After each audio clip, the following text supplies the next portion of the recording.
before I got involved with the Black Panther Party in '68, I was getting involved. I was going to these protest marches, marching, against the war and all these kind of things.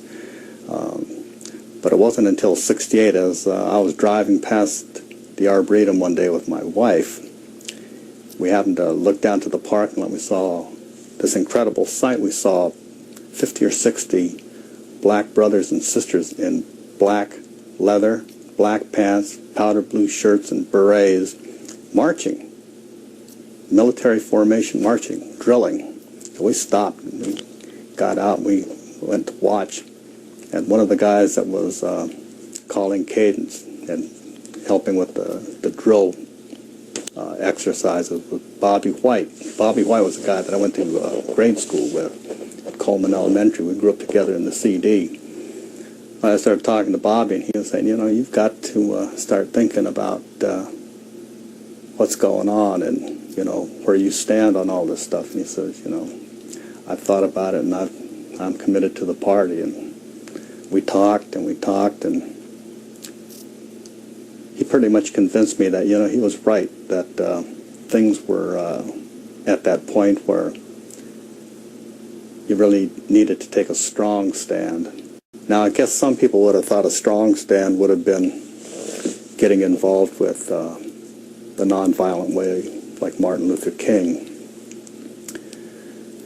But after having seen all the brutality of the police in the news and learning about it, the whole history of it in the Deep South and in northern cities too, I mean, it wasn't only the South where racism was boiling.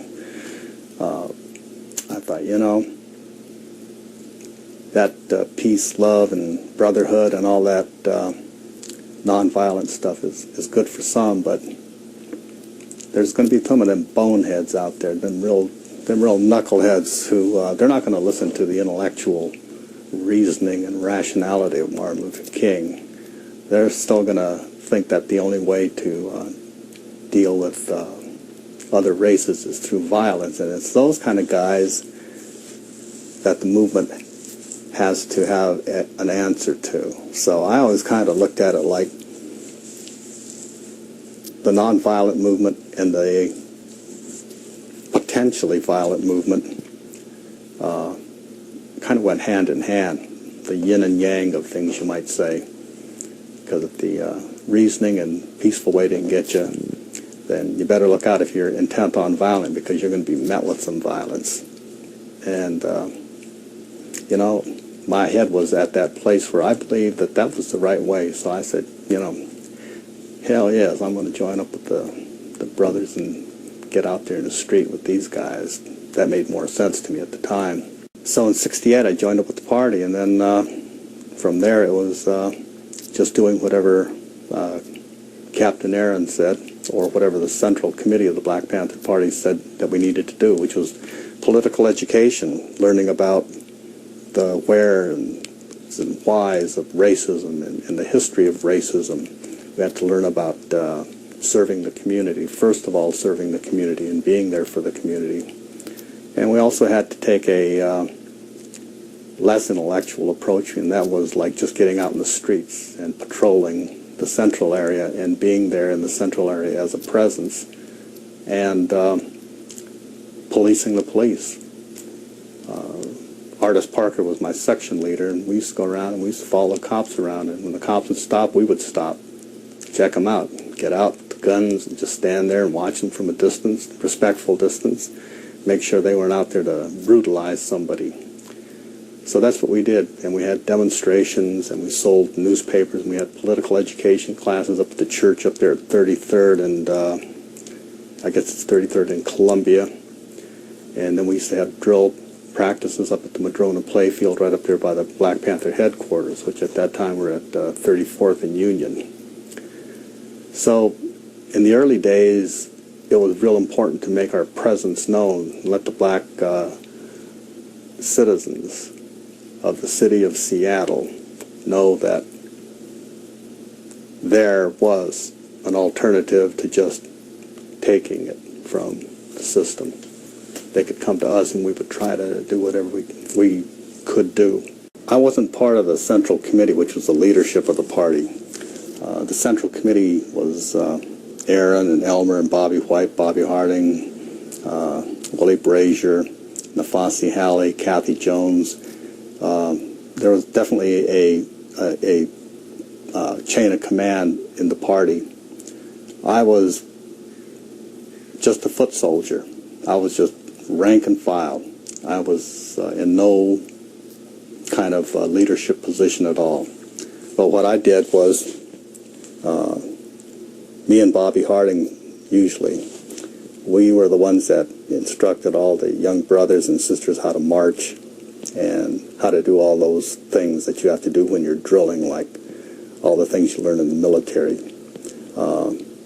And Bobby Harding and I also did a lot of the weapons training. We would go out to a gravel pit most of the time out near Issaquah, and we would take my van and we'd load up the brothers and maybe get a couple other cars behind us, and we'd take the weapons out there and we'd do weapons training, and we'd show them how to clean the weapons and, you know, take them apart for cleaning, show them how to properly fire them and all this kind of stuff. So that was pretty much the regular stuff that I did. And then there was also the other kind of stuff that was less glamorous. That was like going downtown and selling the Black Panther Party paper. 3rd and Pike, 4th and Pike used to be one of the favorite places we used to go. And then there was the stuff that a lot of the brothers didn't like because it was, you know, kind of tedious, but we had political education classes up at the church there, 33rd and Columbia. So that was another regular thing that we did. And then, of course, anytime Aaron wanted to call a rally to bring attention to what the party was doing at the time, we were there for that. And then there were the other things. The patrols where we would just go out and follow the cops or look for the cops, see what the cops were up to. That's exactly why we went to Rainier Beach. Black students were getting beat up and intimidated by the white students down there. The racial mix at Rainier Beach was way different. It was mostly white, and a few black students were down there. And they were getting no respect from the other students, and they were getting no respect from the administration, who wouldn't step in and stop the harassment and beating of the black brothers and sisters down there. So Aaron finally got tired of that. So he said, you know, this is enough. Grabbed his rifle. We all grabbed our rifles and whatever else we had, pistols, shotguns. And we went down there with 3 or 4 car loads and went right into the school and shut it down and had a confrontation out there with about, 25, 30 cops. And that was kind of a important moment in the history of the party, because it showed a lot of people, the city of Seattle in general, Puget Sound area in general, and especially the black community, that there was an alternative to not taking it or being nonviolent and pacifist in your, approach to racial equality. Some people didn't like that. Others embraced it. So, it was good. It definitely had the effect, though, of making people think and making our presence known, which was very important. There are things, that if I talked about them, I guess would be construed as being, kind of questionable. But I would like to say that if we did things that were sort of questionable in the eyes of the law, I think it's important to remember that it was always, what we did was always a reaction to something that the police did or the administration did of a school or a company or something. It was always what somebody did first that caused us to react in a certain way. So it wasn't like a lot of people think that we just went out there and just kind of randomly went out there and started shooting at people and shooting at cops.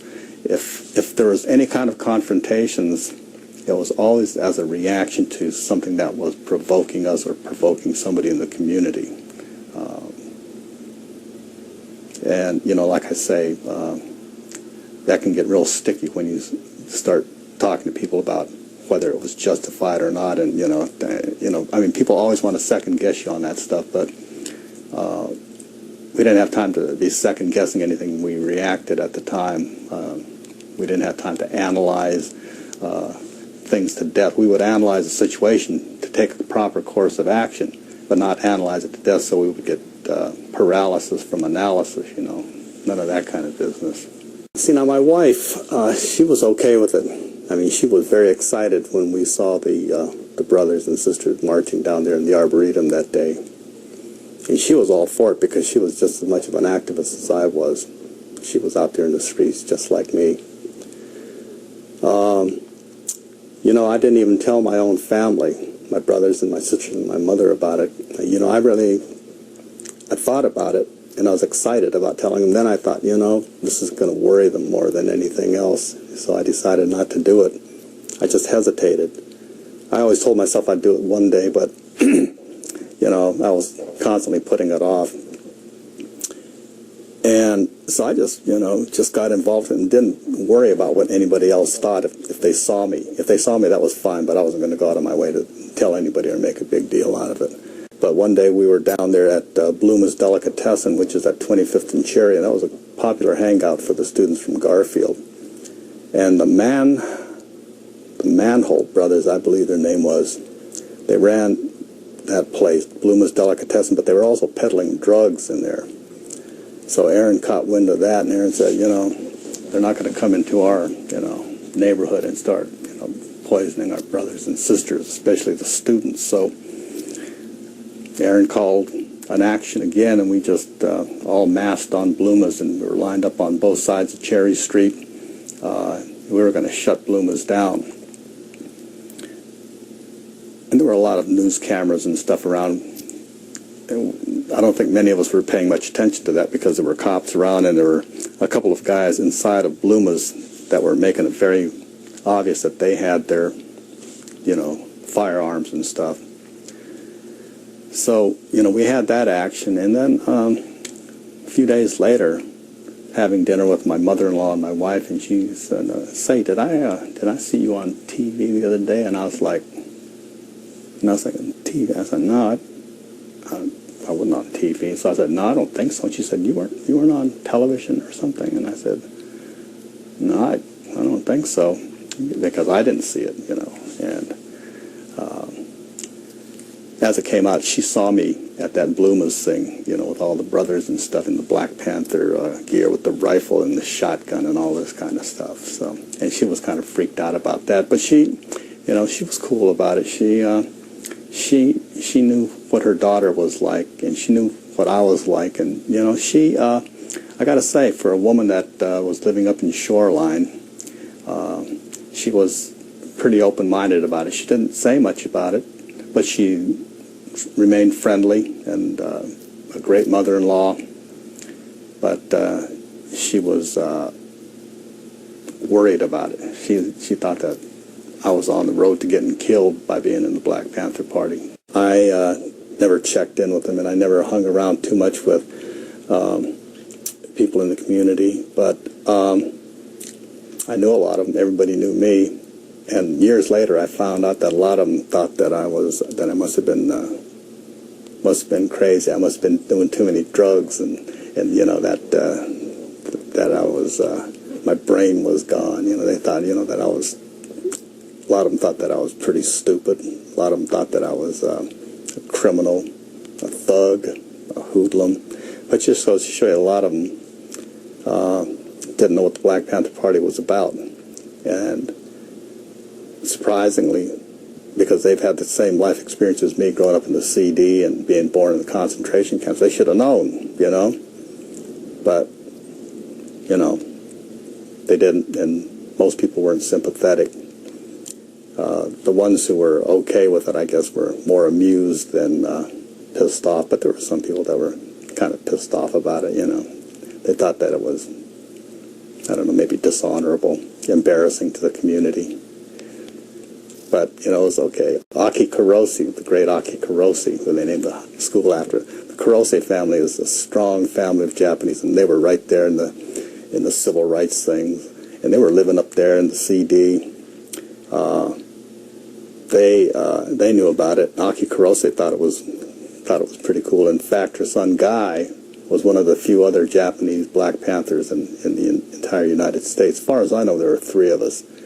Me and Guy Kurose and Richard Aoki. Richard Aoki was actually one of the guys who helped found the Black Panther Party down in Oakland. He was good buddies with Huey and Bobby since they were kids, I guess.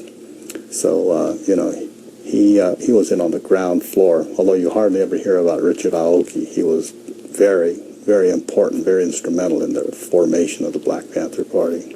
But it was only for a couple of years. There were funny things that were happening to the party starting about 1970. There was a lot of differences of opinion. Eldridge Cleaver and Kathleen Cleaver were sort of in another camp from Bobby Seale and Huey. And on top of that, the FBI had infiltrated the party all over the country, and they were doing a lot of agitating. They were doing things like bad jacketing people and just trying to agitate and raise suspicions among the rank and file and among the leadership as to who might be a provocateur, who might be an informant, and all this kind of stuff. All that kind of bad stuff led to the US organization, Ron Karenga's group down in Southern California, being very directly responsible and involved with the killing of Bunchy Carter and John Huggins. I think it also had stuff to do with how Geronimo Pratt got framed up. I think it had something to do with a lot of some of the dissension up here between some of the people in leadership positions. Some of the people that were in the party then that were thought of to be strong brothers ended up over the years being not such strong brothers, and some brothers that were maybe not particularly well thought of, maybe they were thought of a little bit better. Things were severely agitated by the government, so excuse me, so I think the party basically kind of started falling apart at the seams, so it kind of ended up being a lot of the strong Central Committee people and the leadership that stayed as a hardcore members of the party that started and perpetuated a lot of the clothing things and the medical clinics and the free breakfast programs. To me, those are the strongest guys, especially the Dixon family. They never wavered. They were always there. So, for me, I was like I said, I was rank and file. I was just a foot soldier, so I wasn't privy to a lot of what was going on, but it didn't look good to me. Shortly thereafter, I got involved with sounds funny to say it today, but my brother-in-law, my future brother-in-law at the time, and I started something at Seattle Community College called the Oriental Student Union. And we modeled our tactics and our behavior and our demands after SAMI. SAMI at SCCC, Seattle Central Community College, was a Student African American Movement for Equality, which was the sister organization to the BSU at the University of Washington. But, they were right on the money about demanding administrators and hiring of minorities for the administrative positions and teaching positions. And, just like the Black Panther Party before, and just like SAMI there, it was like the Black Liberation Movement, the Black Power Movement gave a lot of courage to people that would never have done anything. The Black Panthers really showed the way, that you got to get active and you got to be physical about it. And that's what we did. So that's what I got involved in. We shut down the administration for a few days up at Seattle Community College when I was in the Oriental Student Union. And I guess we were probably one of the first, if not the first Asian student union to ever shut down an administration and confront the administration. So, it was all good. All of this stuff has links. You know, we were all kind of fighting the same kind of battle, just on different fronts. We all had common ground in fighting the racism and the imperialism, all of the things that were kind of wrong with the country at the time, that were the things that everybody focused on. Nowadays, you know, everybody's got some different thing to focus on. People for the ethical treatment of animals, Animal Liberation Front, Earth Liberation Front, Greenpeace. I mean, there are so many causes and so many organizations. In those days, it was pretty much the war and racism, and I just got into all of that kind of stuff, and that's where my head was at.